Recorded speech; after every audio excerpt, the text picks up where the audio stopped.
अहिंसा परमो धर्म की जय जय जय। परम पूज आचार्य गुरुवर श्री विद्यासागर जी महाराज की जय जय जय। बोलिए परम पूज्य 108 यूनिवर्सिटी प्रमाण सागर जी महाराज की जय जय जय। परम पूज्य यूनिवर्सिटी अरहत सागर जी मुनिराज की जय जय जय। नमोस्तु गुरुदेव, नमोस्तु। गुरु चरणों में एक शिष्य अनेक दिनों से रह रहा था। शिष्य थोड़ा निठल्ला किस्म का था।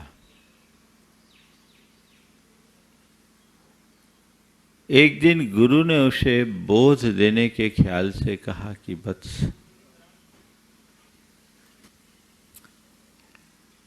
इसे संभाल, ये पारस पत्थर है। मैं तुझे 2 दिन के लिए दे रहा हूं। आज मैं तुझे दे रहा हूं, परसों सूर्यास्त के समय तुम ये मुझे वापस दे देना, मैं तुमसे वापस ले लूंगा। ये बेश कीमती पारस पत्थर है। इसकी सबसे बड़ी विशेषता ये है कि तुम इस पत्थर से जिस लोहे को भी स्पर्श कराओगे सब सोना हो जाएगा। तुम्हारे पास 2 दिन का अवसर है। इस अवसर का लाभ उठाओ और जितना चाहो उतना सोना बना लो। गुरु की बात सुनकर शिष्य अंदर ही अंदर बड़ा प्रमुदित हुआ। उसे लगा कि जैसे आज तो मुझ पर गुरु ने अपनी सारी कृपा एक साथ बरसा दी है। अब क्या है? घर आया, कल्पनाओं में खो गया। मैं अपने घर में इतने लोहे का ढेर लगाऊंगा और एक बार इसका स्पर्श कराऊंगा, एक साथ मेरे घर में लोहे का पहाड़ खड़ा हो जाएगा, ढेर खड़ा हो जाएगा। ख्वाबों में लीन हो गया। मैं तो इस धरती का शहंशाह बन जाऊंगा। मेरे पास अपार दौलत होगी। न जाने क्या क्या उसके दिमाग में चलने लगा और घर आकर के वो इसी कल्पना में खो गया। कब नींद आई उसे पता नहीं, सो गया। दूसरे दिन सुबह उठा। उसने सोचा, हाँ आज मुझे लोहे को सोना बनाना है। दिमाग लगाना शुरू किया, कहाँ कहाँ से सोना लाना, लोहा लाना है, कैसे कैसे लाना है और ला करके क्या करना है। देखा अभी तो बहुत दिन है, ये काम तो थोड़े समय में भी पूरा हो सकता है।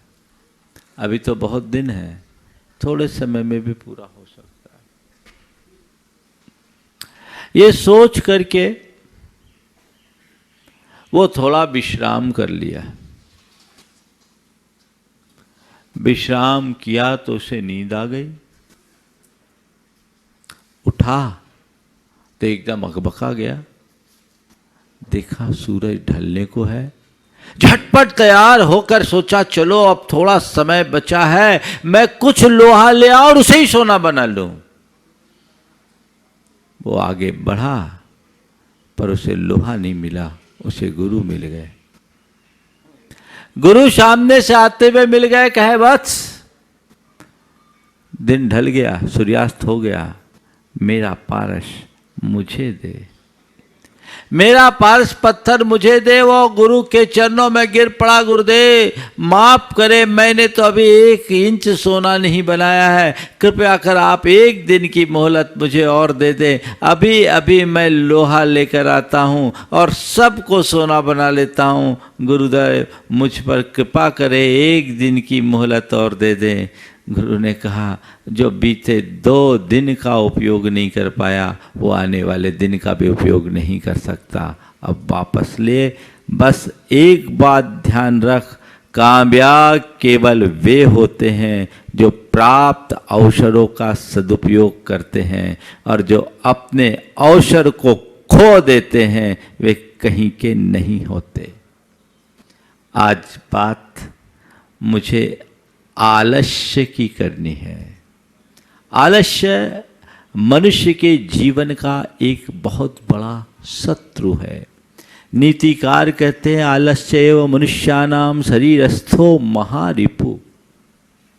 ये हमारी प्रगति में बाधक है।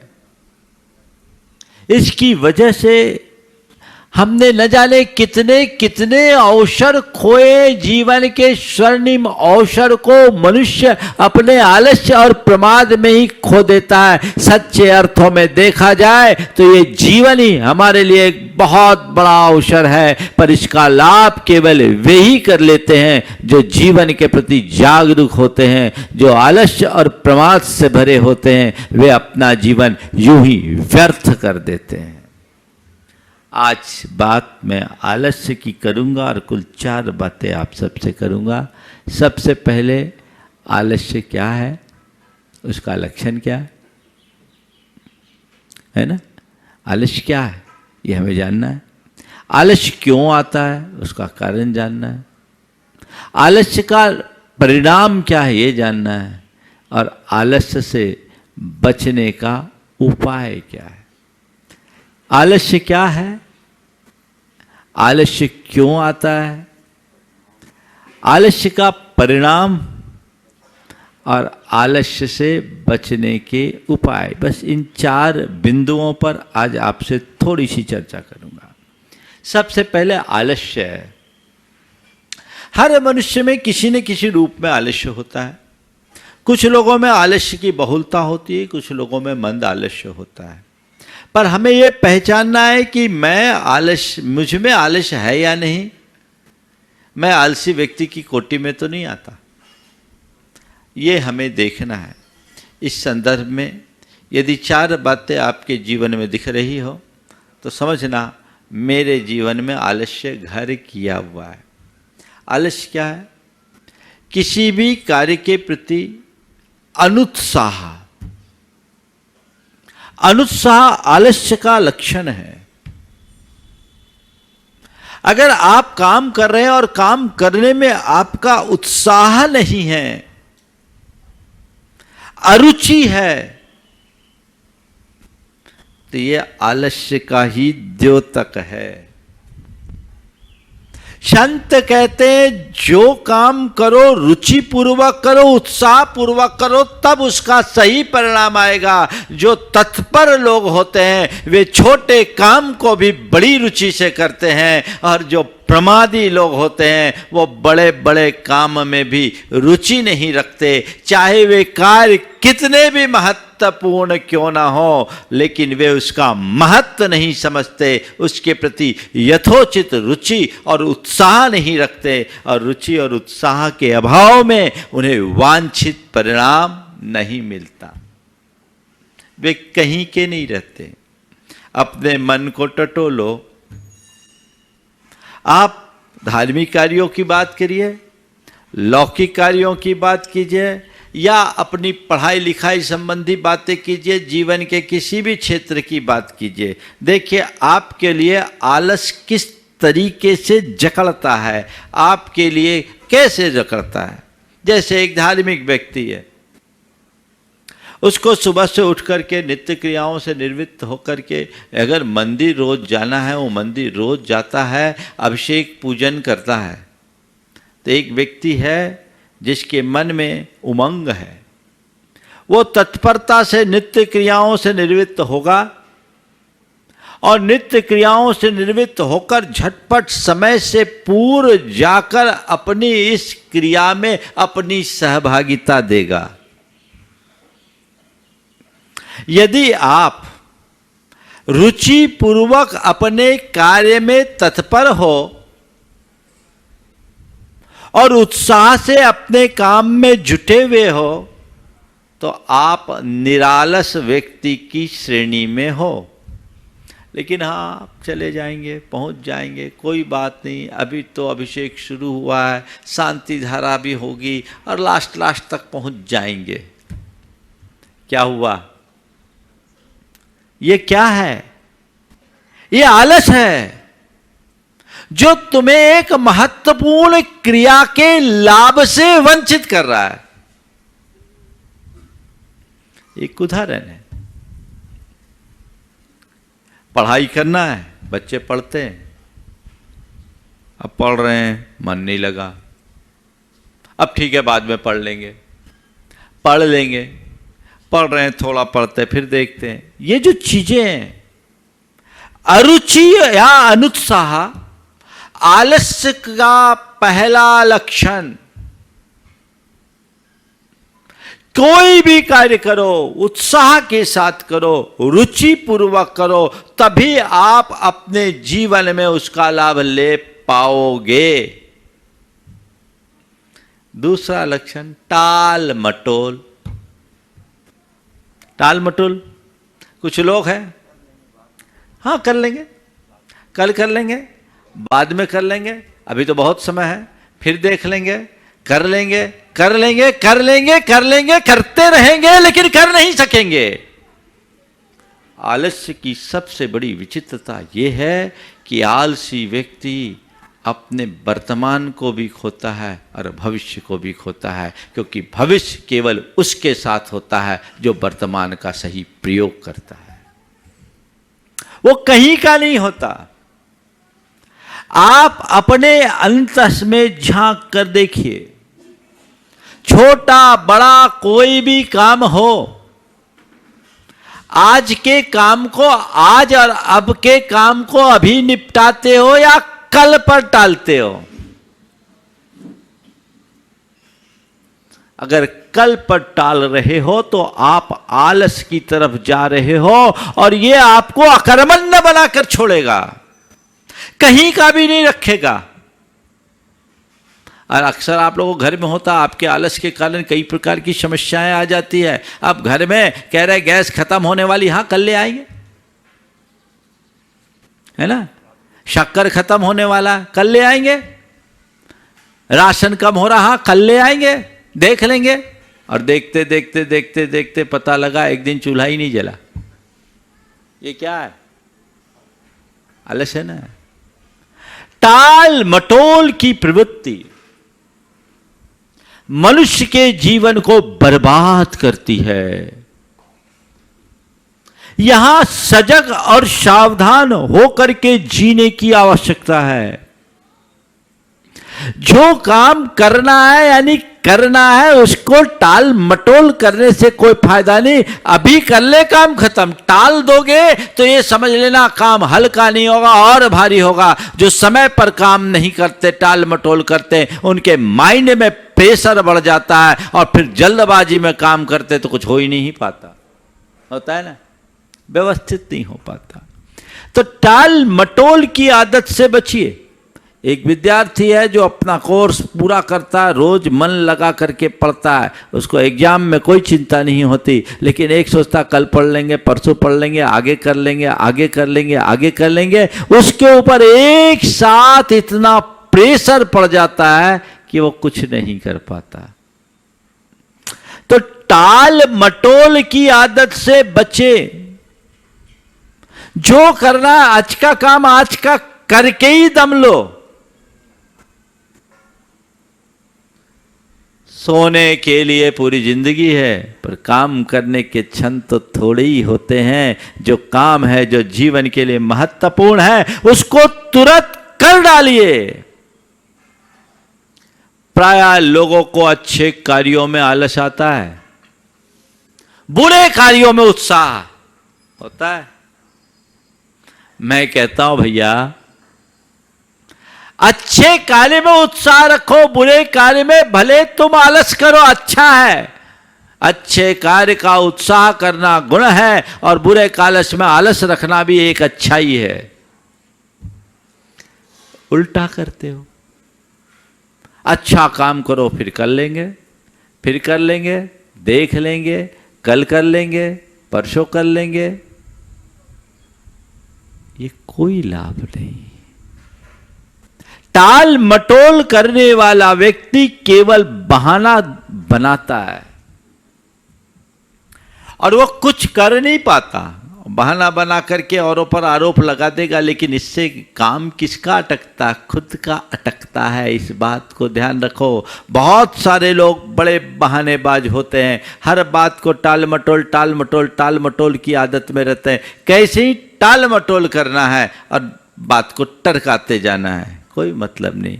एक बड़ा आलसी बच्चा था, शिक्षक ने उसे एक दिन कहा इसका आलस तो मिटाना ही है। तो उसको कहा एक काम करो, तुम्हें चित्र बना कर लाना है। बोले क्या? बोले एक बिल्ली का चित्र बनाना है, फिर एक कुत्ते का चित्र बनाना है। बिल्ली का चित्र बनाना है और एक कुत्ते का चित्र बना, एक चूहे का चित्र बनाना है, फिर एक बिल्ली का चित्र बनाना है और एक कुत्ते का चित्र बनाना है। सब बच्चे तो चित्र बना के ले आए। वो आलसी बहानेबाज था, वो गया खाली हाथ गया, उसके पास कोई चित्र नहीं। पूछा भाई क्या बात है, तुमने चित्र नहीं बनाया? सर चित्र बनाया था, चित्र बनाया था। तो फिर लाए क्यों नहीं? बोले क्या बताए सर, सबसे पहले मैंने चूहे का चित्र बनाया, चूहा एकदम जीवंत बन गया। चूहे का चित्र बनाया, चूहा एकदम जीवंत बन गया। सर उसके बाद हमने एक बिल्ली का चित्र बनाया, बिल्ली भी जीवंत बन गई और बिल्ली की जैसी नजर चूहा पे पड़ी उसने चूहे को खा लिया। फिर बिल्ली? बोले सुनिए तो सर पूरी बात। बोले क्या हुआ? बिल्ली के बाद मैंने एक कुत्ते का चित्र बनाया, सर आपकी कृपा से कुत्ता भी पूरा जीवंत बन गया। और जैसे ही कुत्ते की नजर बिल्ली पर पड़ी उसने बिल्ली को खा लिया, बिल्ली को खा लिया। ठीक, कुत्ता कहाँ है? कुत्ता को ले आते। बोले सर उसी को तो हम लेके आ रहे थे। सर कुत्ते को लेकर हम आ रहे थे, पर क्या बताया रास्ते में बच्चे लोगों ने उसे पत्थर मारा, वो कुत्ता कहाँ चला गया पता नहीं, मैं खोजा इसलिए लेट हो गया। ऐसे लोगों को क्या कहेंगे? एक बात बताऊं, आलसी जीवन में बहाना बनाता है और पुरुषार्थी व्यक्ति हर समय बहाना खोजता है। बहाना बनाने वाले लोग अटक जाते हैं और बहाना खोजने वाले लोग जगत में उदाहरण बन जाते हैं, एक मिसाल प्रस्तुत करते हैं। तो अरुचि या अनुत्साह, टाल मटोल, आलस का एक लक्षण है सुस्ती। शारीरिक रूप से ज्यादा थक जाए, मानसिक रूप से थक जाए तो सुस्ती आती है, बैठे बैठे झपकी आती है, इसको लेजीनेस बोलते हैं। किसी काम में फिर मन नहीं लगता, आधा अधूरा मन होता है, सोने का मन होता, ये भी एक आलस का लक्षण है। अभी बताऊंगा इससे कैसे बचना है। ये सुस्ती। और चौथा लक्षण है विस्मृति। आलसी आदमी को कब क्या करना है, कुछ करना है समझ में नहीं आता, भूल जाता। सही किया गलत किया कोई पता नहीं। एक आदमी बड़ा आलसी था, गाड़ी चला रहा था, तो वो गाड़ी से 1 घंटे के रास्ते को 10 मिनट में पूरा कर लिया। सबको बड़ा आश्चर्य हुआ कि ये आदमी इतना फास्ट कैसे आ गया। पूछा कि भाई इतने फास्ट कैसे आ गए? बोले क्या बताऊं, भूल से ब्रेक की जगह पांव एक्सीलेटर में लग गया तो सोचा कौन उठाए। हाँ, ब्रेक की जगह एक्सीलेटर पर पड़ गया, गाड़ी दौड़ गई। गनीमत थी कि सही जगह पहुंच गया, नहीं तो पता नहीं कहीं और पहुंच जाता। दरअसल ये विस्मृति आलस्य का एक लक्षण है। उद्यमी को कुछ विस्मृत नहीं होता और आलसी को कोई स्मृति नहीं होती। ये 4 बातें ध्यान में रखना है। अरुचि या अनुत्साह, टाल मटोल की प्रवृत्ति, सुस्ती और विस्मृति। कुरल काव्य में बहुत अच्छी बात लिखी। विनाश जिनके भाग्य में बदा है, विनाश जिनके भाग्य में बदा है, उनके पास अनुत्साह, विस्मृति, सुस्ती और निद्रा 4 मंगल नौकाएं हैं।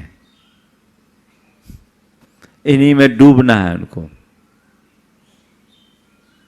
विनाश जिनके भाग्य में बदा है, उनके पास अनुत्साह, विस्मृति, सुस्ती और निद्रा, ये 4 तुम्हें रोकने वाले हैं, आगे बढ़ने नहीं देंगे।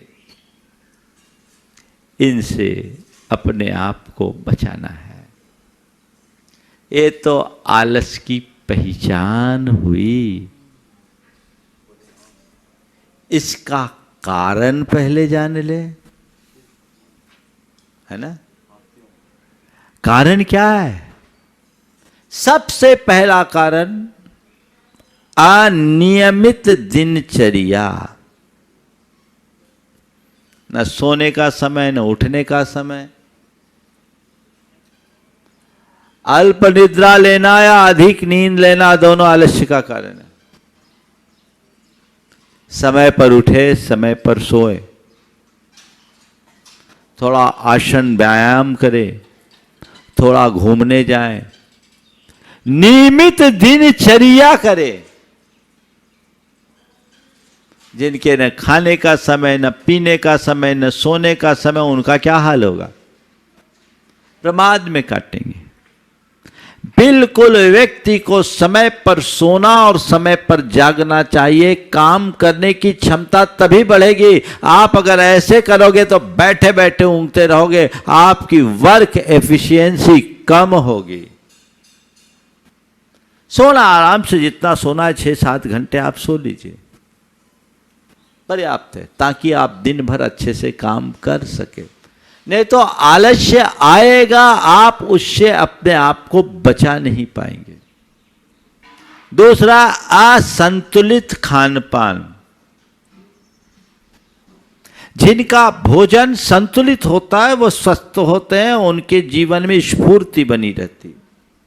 जो प्रायः मादक पदार्थों का सेवन करते हैं, तामसी चीज़ों का सेवन करते हैं, असमय में भोजन करते हैं, उन व्यक्तियों के जीवन में मोटापा जैसी बीमारियां भी आती है और वो आलस्य से ग्रसित हो जाते हैं। संतुलित खान पान होना चाहिए और पर्याप्त पानी पीना चाहिए। कम पानी पीना, अधिक भोजन करना, ये भी आलस्य का कारण है। अब खाने बैठे हैं, डालते जाओ, और मन माफिक चीज मिल गई तो फिर कहना क्या, 1 की जगह 4 सही। अरे भैया, चीज तुम्हारे मन की है, पर पेट का भी तो ध्यान रखो। संतुलित भोजन, इस बात का सदैव ध्यान रखना चाहिए। तीसरी बात, लक्ष्य विहीनता। जिस व्यक्ति के जीवन का कोई लक्ष्य ना हो, वो आलसी बना रहेगा। लक्ष्य सामने हो, लक्ष्योन्मुखी व्यक्ति के लिए कभी आलस नहीं होता। लक्ष्य के प्रति रुचि, लक्ष्य व्यक्ति के सामने उसका लक्ष्य होना चाहिए, ये मुझे करना है। जब काम सिर पे आता है तो व्यक्ति पूरे प्राणों से उसमें जुट जाता है। तो अपना लक्ष्य अपने सामने रखे, सही लक्ष्य बनाए और उसकी तरफ आगे बढ़े। जैसे एक विद्यार्थी है, विद्यार्थी का लक्ष्य पढ़ना है और पढ़ने में आलस आता है तो उसे ये सोचना चाहिए कि नहीं, मुझे पढ़ाई करना है। यदि पढ़ाई ठीक ढंग से नहीं किया तो परिणाम बिगड़ेगा, रिजल्ट खराब आएगा, मेरा कैरियर चौपट हो जाएगा। ये फीलिंग जिस बच्चे के हृदय में होगी वो पढ़ाई में कभी आलस नहीं करेगा, और जिसमें नहीं होगी वो कहेगा कल कर लेंगे, इतना तो कर लिया, ठीक है। कई बच्चे होते हैं वो अपना होमवर्क एक घर आते ही सबसे पहले करते हैं, और कई बच्चे ऐसे होते हैं जिनका होमवर्क कराने के लिए उसकी मम्मी को अपना सिर खपाना पड़ता है, उसके बाद भी नहीं करते, वो टाल मटोली करते रहते हैं। लक्ष्य अगर ऊंचा हो तभी पुरुषार्थ जगता है। जिसका लक्ष्य छोटा हो वो कभी पुरुषार्थ ही नहीं बन सकता। वो बातें बड़ी बड़ी करेगा, काम कुछ नहीं। लेकिन हमेशा इस उक्ति को ध्यान रखना चाहिए, उद्यमेन सिद्धर्ति कार्यान न मनोरथे। काम उद्यम से सधता है, मनोरथ से नहीं। केवल सोचने और विचारने से कोई काम नहीं होगा। काम तभी होगा जब आप करने के लिए जुटोगे, तत्परता से जुटोगे, तब आप काम को अंजाम दे सकोगे। तो जिस व्यक्ति के सामने उसका लक्ष्य होता है, प्रमाद उसके ऊपर हावी नहीं होता, और जिसका कोई लक्ष्य नहीं, उसका प्रमाद हमेशा उसे जकड़े रहता। आज मैं साधु हूं, मोक्ष मार्ग में हूं, मेरे सामने मेरा लक्ष्य है, मुक्ति के मार्ग में मैं चला हूं और मोक्ष को पाना मेरा लक्ष्य है, कर्म को काटना मेरा ध्येय है। तो मोक्ष को पाना और कर्म को काटना, कर्म बंधन से बचना, ये मेरा लक्ष्य और ध्येय है। ओ, ये मेरा लक्ष्य और ध्येय है। इस ध्येय को देखते हुए मैं हर पल अपने मार्ग में उत्साह के साथ जुटा रहता हूं। ये उद्देश्य, ये लक्ष्य निष्ठा मेरे मन में मेरे मार्ग के प्रति उत्साह बना के रखती कि नहीं, मुझे उत्साहित रहना है, हर पल रहना है, अपनी चर्या के प्रति अप्रमत्त रहना है, जागरूक बनकर रहना है, उसमें शिथिलता नहीं आने देना है, क्योंकि यह शिथिलता अंततः मेरा नुकसान करने वाली है। इससे मेरा लक्ष्य मेरे हाथ से छिटक जाएगा। मैं एक क्षण का प्रमाद करूंगा तो कई भाव पिछड़ सकता हूं। ये भाव बोध मुझे मेरे मार्ग में टिकाता है। इसी तरह तुम्हारे सामने यदि तुम्हारा लक्ष्य होगा तो एक पल को भी आपका मन नहीं डगमगाएगा।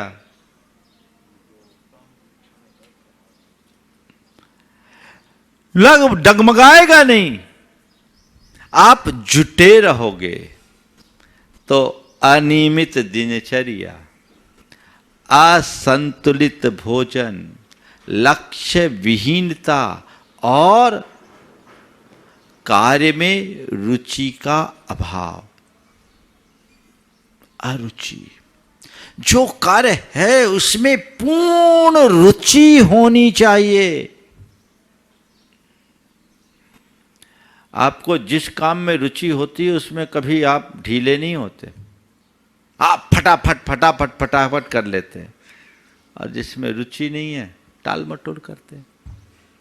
तो रुचि जगाइए, अपने ध्येय के प्रति समर्पण हो, तभी रुचि जगती है। और रुचि जगती है तो कभी हम आलस से ग्रसित नहीं होते।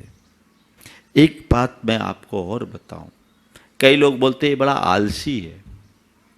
मेरी समझ में लोग आलसी नहीं होते, वे आलस करते हैं। आलसी होना और आलस करना, इसमें बड़ा अंतर है। आलस हमारा स्वभाव नहीं, प्रवृत्ति है। जैसे हम काम करते हैं वैसे ही आलस करते हैं। जिसके सामने उसका लक्ष्य और ध्येय होता है वो काम करता है, और जो लक्ष्य और ध्येय से विमुख होता है वो आलस करता है। थोड़ी सी सोच बदल जाए तो आलस करने वाला व्यक्ति भी काम कर सकता है। मुझे बात पूरी करनी है, आगे चलता हूं। परिणाम, आलस करने का परिणाम, सबसे पहली बात तो अवसर खो देना। हाथ मलते रह जाते हैं, कोई भी काम हुआ नहीं हुआ, एक ही बात, करना ही नहीं है ना। उनके लिए अच्छे से अच्छा अवसर मिले। परीक्षा में निबंध लिखने के लिए कहा गया कि आलस में निबंध लिखो। एक आलसी था, उसने क्या किया, 4 पन्नों का पेपर था, 4 पन्ने के बाद 3 पन्ने तो ऐसे रखे, चौथे पन्ने में लिख दिया। इसी का नाम है आलस्य।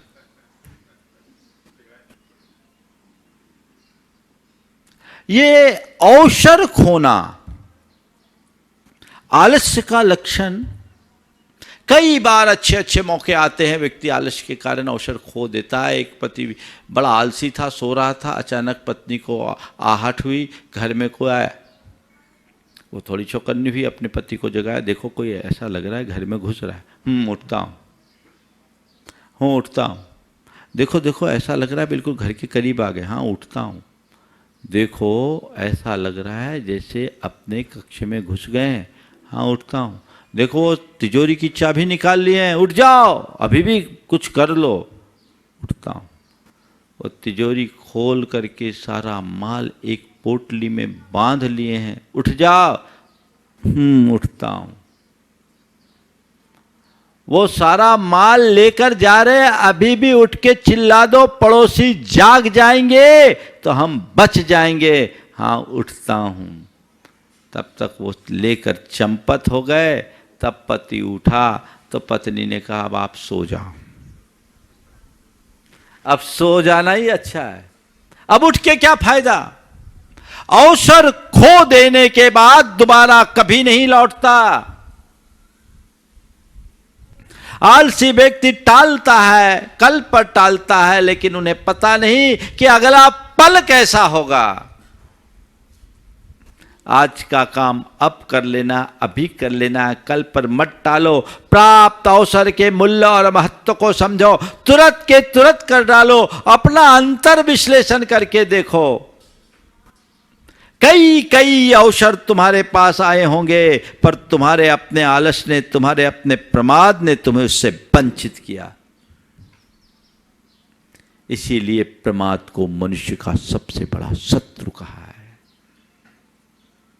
जहां हो उससे हटो, बचो। दूसरी बात, आलस मनुष्य को अकर्मण्य बना देता है। अकर्मण्य, कुछ नहीं करना, अकर्मण्य। गुरु का एक शिष्य था, बड़ा आलसी था। एक दिन गुरु ने कहा आज इसको कुछ पाठ पढ़ाऊं। शाम का समय था, कमरे में लाइट जल रही थी। गुरु ने कहा बस बत्ती बुझा दे, उजाला है, सो रहा हूं, नींद नहीं आ रही। शिष्य ने पड़े पड़े कहा गुरुजी मुख में चद्दर डाल दो, अंधेरा हो जाएगा। ठीक। गुरु ने कहा देख बाहर बारिश तो नहीं हो रही, बाहर बारिश तो नहीं हो रही। उसने कहा नहीं हो रही। बोले कैसे पता, तू तो बाहर गया ही नहीं।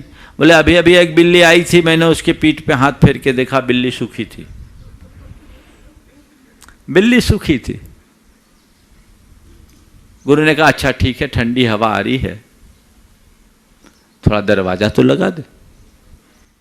ठंडी हवा आ रही है, थोड़ा दरवाजा तो लगा ले। बोले बस हो गया, अब 2 काम मैंने कर लिया, एक काम आप कर लो। एक काम आप कर लो। अब क्या कहेंगे इनको। वस्तुतः ऐसे व्यक्ति अकर्मण्य, निठल्ले, निकम्मे हो जाते हैं, और झारखंडी भाषा में कहें तो कहते कोड़िया हो जाता है।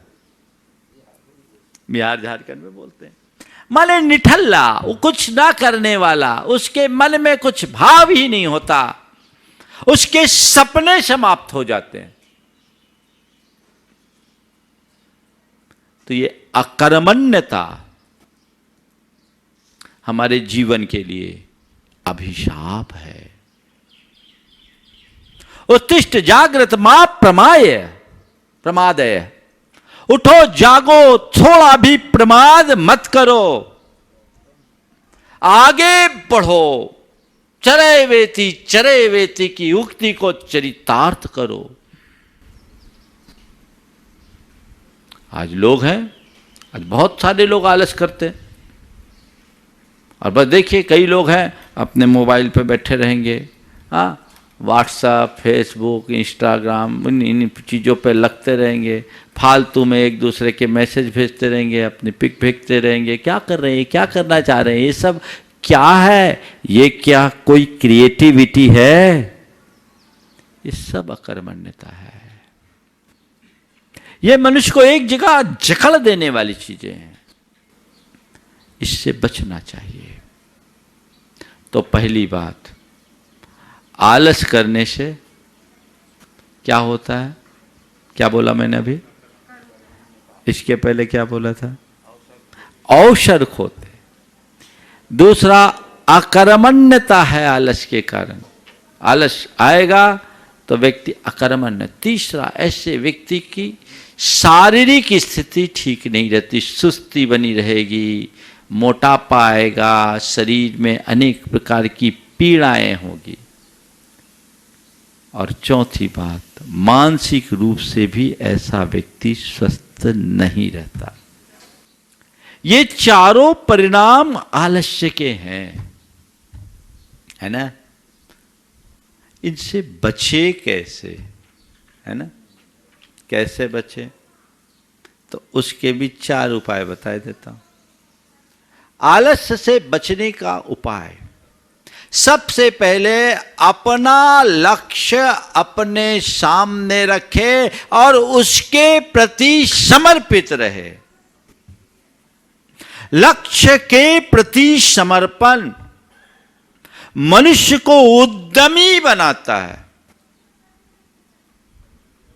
जो मुझे करना है, ये मेरा लक्ष्य है, ये मुझे करना है, करके ही दम लेना है, ये अपने सामने होना चाहिए। लक्ष्य के प्रति समर्पित व्यक्ति कभी डगमगाता नहीं। हर जिसका कोई लक्ष्य नहीं या लक्ष्य के प्रति समर्पण नहीं, वो कभी कुछ कर पाता नहीं। तो जो मेरा लक्ष्य है, जो मेरा ध्येय है, उसके प्रति मुझे समर्पित रहना है। मेरा जो काम, वो मेरा काम, वो मेरी प्राथमिकता होगी। जब काम की प्राथमिकता होगी तो और कोई काम नहीं आएगा। अब जैसे बच्चा पढ़ने के लिए बैठा है, लक्ष्य तो उसका पढ़ाई का होना चाहिए। अब मन में क्या आ गया?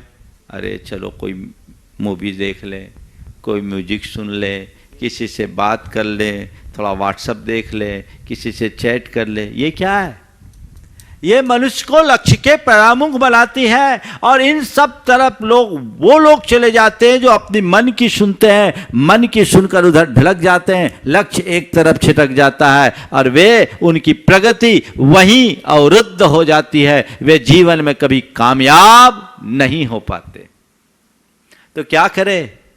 लक्ष्य नहीं, अभी तो मुझे पढ़ना है, ये मेरा ध्येय है, ये काम मुझे करना है, ये मेरा ध्येय है, ये उद्देश्य मेरा पूरा मुझे करना है, ये मेरा ध्येय है। लक्ष्यनिष्ठ व्यक्ति जब तक उसका काम संपन्न नहीं होता तब तक दम नहीं लेता। मैंने ऐसे ऐसे लोगों को भी देखा, ऐसे लोग मेरे संपर्क में आए जिन्होंने अपने काम के प्रति इतनी गाढ़ रुचि और लक्ष्य के प्रति इतना समर्पण कि 24-24 घंटे बिना सोए वे अपना काम किया और आज भी कर रहे हैं। पुरुषार्थी उद्यमी बनने के लिए बहुत जरूरी है। तो पहली बात, लक्ष्य के प्रति क्या करना है? समर्पण रखना है। जो मेरा लक्ष्य है उसके प्रति मुझे समर्पित रहना है। दूसरी बात, समय का प्रबंधन और तदनुरूप प्राथमिकताएं। हम अपनी प्राथमिकताओं को निश्चित करें। हम अपनी प्राथमिकता को निश्चित करें और ये मेरी प्रायोरिटी है, इस समय मुझे यही करना है, और उसी अनुरूप समय का प्रबंध करोगे तो कहीं कोई कठिनाई नहीं होगी। समय हो रहा है इसलिए मुझे भी समय पर पूरा करना है। तीसरी बात, संकल्प। अपने कार्य का संकल्प लो, ठान लो, बस ये मुझे करना है और इस समयावधि में करना है। और चौथा, नित्य योग प्राणायाम करो, मॉर्निंग वॉक करो, घूमो। शरीर को अगर थोड़ी सी श्रम ना करो तो शरीर थक जाता है, जकड़ जाता, अकड़ जाता है। इसलिए इसका ध्यान रखो। नियमित खान पान भी इसमें एक बहुत बड़ा माध्यम है। यदि ये बातें आप करते हैं तो आपका जीवन धन्य होगा। आप अपने जीवन को एक नई ऊंचाई देने में समर्थ हो सकोगे। समय आप सबका हो गया है। यहीं पर विराम। बोलिए परम पूज आचार्य गुरुवर श्री विद्यासागर जी महाराज। जय बोलो देवादिदेव 1008 श्री भगवान महावीर स्वामी की जय जय जय। अहिंसा परमो धर्म की जय जय जय। परम पूज आचार्य गुरुवर श्री विद्यासागर जी महाराज की जय जय जय। पूज मुनिवर श्री प्रमाण सागर जी महाराज की। पूज मुनिवर श्री संधान सागर जी महाराज की। समस्त मुनि संघ की नमस्ते। जीवन का असली रस किस में? धन पैसे में, पद प्रतिष्ठा में, प्रभाव और रुतबे में? नहीं, है ना? घर परिवार में रहने वाले व्यक्ति के जीवन का संबंध है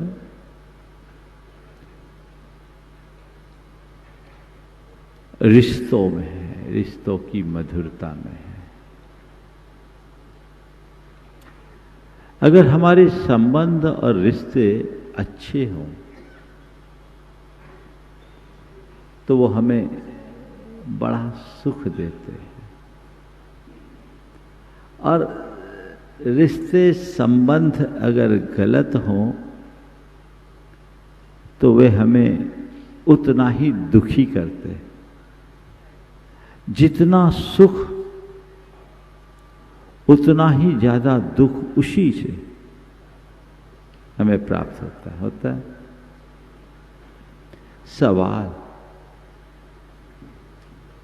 हम अपने रिश्ते को कैसे रखें कि हमारे संबंध मधुर बने रहे और हम अपने जीवन को सुखमय बना सके।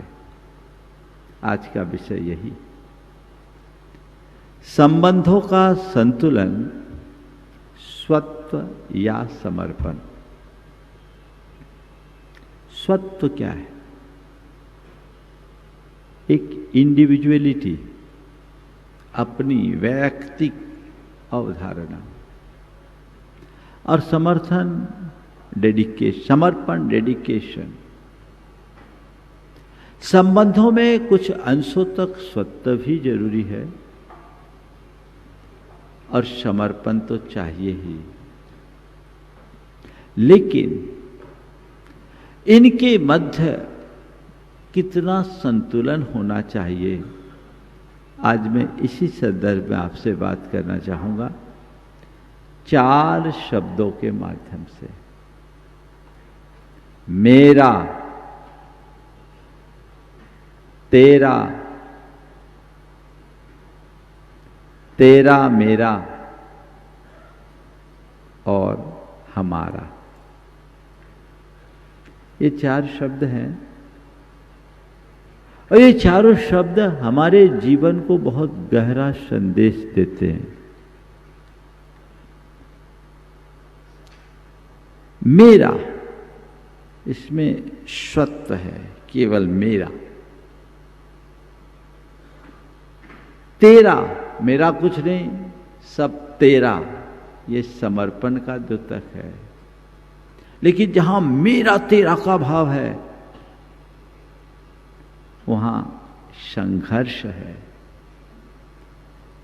लेकिन जहां हमारा आता है वहां संघर्ष नहीं। समन्वित और संतुलित संबंध है।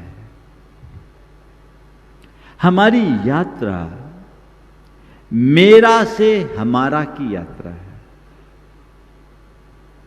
अब ये मेरा कहां है? स्वत्व, अपनी आइडेंटिटी, ये भी 2 तरीके से होती है। एक ऐसे जहां हम अपने अहंकार और आसक्ति से जुड़ करके बात करते हैं, और एक वो जो पूरी तरह निरपेक्ष है, प्रेम और सद्भावना से जुड़ा होता है। मेरा, एक परिणति। मेरा घर, मेरा विचार, मेरा पद, मेरा अधिकार। क्या बोला? मेरा घर, घर से जितनी चीजें कनेक्टेड है सब जोड़ लेना, मैं केवल सिंबॉलिक बातें कर रहा हूं। मेरा घर, मेरा पद, मेरा विचार और मेरा अधिकार। ये जो मेरा है ना, इसमें कहीं न कहीं अहंकार की गंध है। ये क्या बोल रहा है? मेरा तुलना कराता है, वो हमें कंपैरिजन में ले जाएगा, दुखी करेगा, अपने आप को सबसे बेहतर बनाने की कोशिश में लगा देगा। मेरा घर, मेरी जान, ये सब चीजें आगे एक दूसरे से तुलनात्मक रूप में जोड़ने से हमें आगे बढ़ाते हैं और परेशान करेंगे। दूसरे क्रम में है मेरा पद। मेरा पद जब मैं देखता हूं तो उस पद को मेंटेन करने के चक्कर में मेरे हृदय में एक अलग प्रकार की प्रतिस्पर्धा प्रकट हो जाती है। एक प्रतिस्पर्धा की दौड़ में दौड़ा देगा। फिर मेरे विचार, उसकी आसक्ति मेरे अंदर एक जिद प्रकट कर देती, मुझे जिद्दी बनाती। होता है, लोग अपने मत, अपने विचार को एक दूसरे पर थोपने लगते हैं। उनका जब आग्रह हो जाता है, मामला गड़बड़ हो जाता है। और मेरा अधिकार मनुष्य को स्वार्थी बना देती है। ये जो मेरा है, ये अहम प्रेरित मेरापन जब जब जीवन में आता है, जीवन का संतुलन तब तक खोने लगता है, बिगड़ जाता है और चीजें हमारे हाथ से छिटक जाती है, दूर चले जाती है। दिखता है स्वत्व मेरा है, अपनी इंडिविजुअलिटी को हम प्रकट कर रहे हैं, लेकिन ये नकारात्मक दृष्टिकोण है। इसकी जगह मेरा, मेरा आत्मसम्मान, मेरा कर्तव्य, मेरा धर्म, मेरा चरित्र, ये मेरे स्वत्व को सुरक्षित रखते हुए मुझे रचनात्मक प्रेरणा देता है। बंधुओं, हमेशा ध्यान रखने की जरूरत है। अगर हम अपने जीवन को आगे बढ़ाना चाहते हैं तो हम सामने वाले के अधिकार का सम्मान करें और जीवन में त्याग का प्रवाह रखें, तो हमारे जीवन में सब कुछ अच्छा होगा।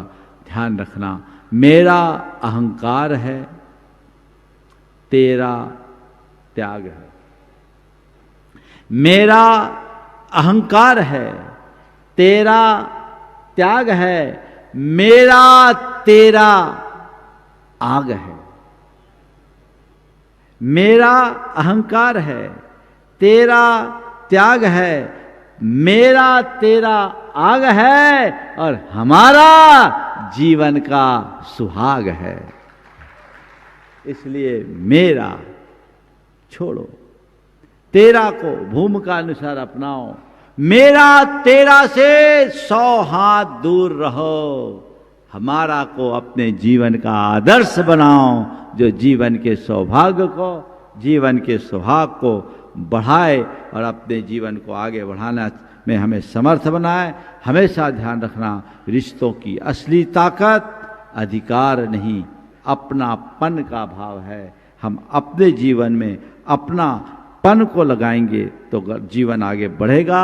जहाँ मेरा तेरा मिटता है, वहीं हमारा खिलता है। इस बात को अपने गांठ में बांध कर जाइए और जीवन को आगे बढ़ाने की कोशिश कीजिए। हमारा भाव ही है समर्पण का, सौंदर्य और स्वभाव का सम्मान। यही हमारे जीवन का अंग बनना चाहिए। इस पुनीत भाव के साथ आज मैं यहीं पर विराम ले रहा हूँ, इस वाक्य को पुनः दोहराते हुए कि हमें मेरा तेरा से मुक्त होकर हमारा को अपना जीवन आदर्श बनाना है। यही हमारे संबंधों का आधार है, सत्य या समर्पण। हम सत्य के साथ समर्पण को लेकर चले जो जीवन को आगे बढ़ा। बोलिए। आज सभी लोग अब प्रवचन के साथ 5 मिनट के लिए अपनी आंखें बंद कीजिए और जो मैं कह रहा हूँ उसे अपने अंतर मन में महसूस करने की कोशिश कीजिए। जो जहाँ है वहीं बैठ कर के इसका अनुभव कीजिए। ये जीवन के रूपांतरण का बहुत बड़ा आधार बनेगी। सभी लोग स्थिर चित्त हो जाएं, मन को प्रसन्नता से भर लें, श्वासों की गति को सामान्य रूप से आती जाती हुई देखें। सहज श्वास ले और सहज श्वास छोड़े। मैं श्वास ले रहा हूँ और छोड़ रहा हूँ। मैं श्वास ले रहा हूँ और सहज छोड़ रहा हूँ। गहरी श्वास भरकर ओंकार की नाद करें।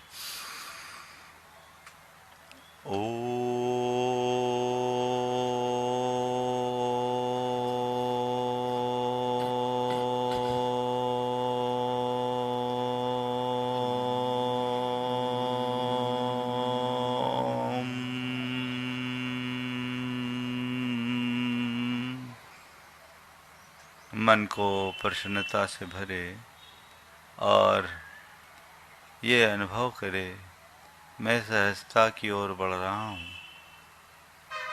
मैं सहजता की ओर बढ़ रहा हूँ। मैं सहज हूँ, शांत हूँ, निर्विकार हूँ। मैं सहज हूँ, शांत हूँ, निर्विकार हूँ। अनुभव करे, सहजोहम, शांतोहम, विकार रहितोहम, सोहम सोहम सोहम सोहम। मुझे स्वभाव में रहना है। मुझे स्वभाव में रहना है। मुझे स्वभाव में रहना है। मुझे स्वभाव में रहना है। मुझ में बदलाव आ रहा है। मुझ में बदलाव आ रहा है। मुझ में बदलाव आ रहा है।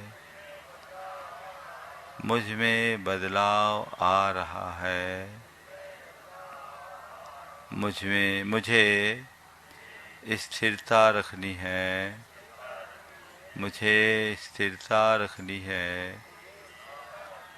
मुझे स्थिरता रखनी है। मुझे स्थिरता रखनी है। अब मैं सहज रहूँगा, शांत रहूँगा, संयम रखूँगा, सहज रहूँगा, शांत रहूँगा, संयत रहूँगा, सकारात्मक रहूँगा,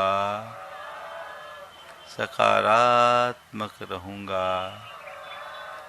अपनी सोच में आध्यात्मिकता रखूँगा। आध्यात्मिकता को अपना आदर्श बनाऊँगा। मैं सहज हूँ। मैं सहज हूँ। मैं शांत हूँ। और मंगल भावना का पाठ करें। मंगल मंगल होए जगत में सब मंगलमय हो। मंगल मंगल होई जगत में सब मंगलमय इस होई। धरती के हर प्राणी का मन मंगलमय हो। इस धरती के हर प्राणी का मन मंगलमय कहीं होई। क्लेश का लेस रहे ना, दुख कहीं भी हो। कहीं क्लेश का लेश रहे न दुख कहीं नहीं हो। मन में चिंता भय न सतावे, रोग शोक नहीं हो। मन में चिंता भय न सतावे, रोग शोक नहीं हो। नहीं बैर अभिमान हो मन में, क्षोभ कभी नहीं हो।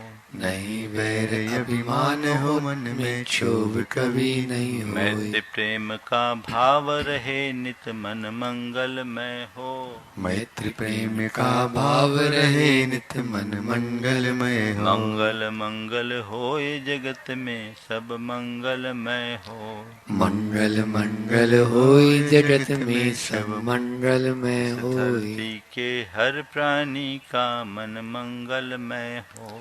इस धरती के हर प्राणी का मन मंगलमय होई। मन का सब संताप मिटे, अरु अंतर उज्ज्वल हो। मन का सब संताप मिटे, अरु अंतर उज्ज्वल राग होई। द्वेष और मोह मिट जाए, आत्म निर्मल हो। राग द्वेष और मोह मिट जाए, आत्म निर्मल प्रभु होई। का मंगल गान करे, सब पापों का क्षय हो। प्रभु का मंगल गान करें, सब पापों का क्षय हो। इस जग के हर प्राणी का हर दिन मंगलमय हो। इस जग के हर प्राणी का हर दिन मंगलमय हो। मंगल मंगल होए जगत में सब मंगलमय हो।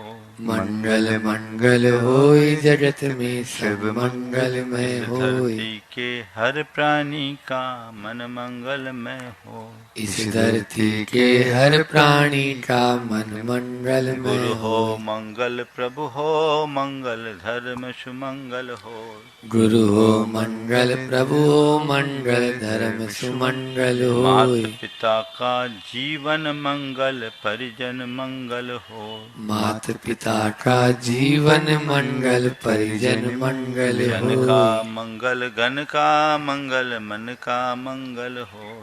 जन का मंगल, गण का मंगल, मन का मंगल होई। राजा प्रजा सभी का मंगल, धरा धर्ममय हो। राजा प्रजा सभी का मंगल, धरा धर्ममय होई। मंगलमय हो प्रात हमारा, रात सुमंगल हो। मंगलमय हो प्रात हमारा, रात सुमंगल होई। जीवन के हर पल हर क्षण की बात सुमंगल हो। जीवन के हर पल हर क्षण की बात सुमंगल घर घर होई। में मंगल छा जावे, जन जन मंगल हो। घर घर में मंगल छा जावे, जन जन मंगल होई। धरती का कण कण पावन ओ मंगलमय हो। इस धरती का कण कण पावन ओ मंगलमय हो। मंगल मंगल होए जगत में सब मंगलमय हो। मंगल मंगल होई जगत में सब मंगलमय होई। धरती के हर प्राणी का मन मंगलमय हो। इस धरती के हर प्राणी का मन मंगल सब जग में मंगल बढ़े, सब जग में मंगल बढ़े। टले अमंगल भाव, टले अमंगल है भाव। प्रमाण की भावना, है प्रमाण की भावना। सब में हो सद्भाव। सब में हो सद्भाव।